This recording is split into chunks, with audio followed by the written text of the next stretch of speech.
Let me show you how to get a free Duolingo streak repair without paying.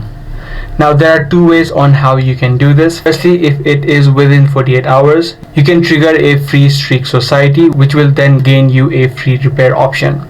So if it hasn't been yet 48 hours yet since you missed your streak, you can easily do it and repair your streak.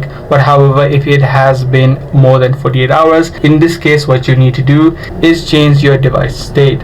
So what you can simply do is hop out of the app of Duolingo, make sure you remove it from the recent app list, and first of all turn on the airplane mode on your device. Once you turn on the airplane mode, you simply need to head over to the settings on your device and simply change the date inside of your device.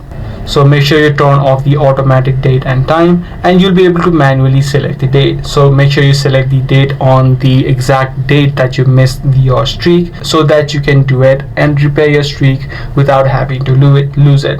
So once you selected the date, make sure you head back or hop out of the app and then head into the app of Duolingo, where you'll be able to complete this task or repair your streak without having to pay.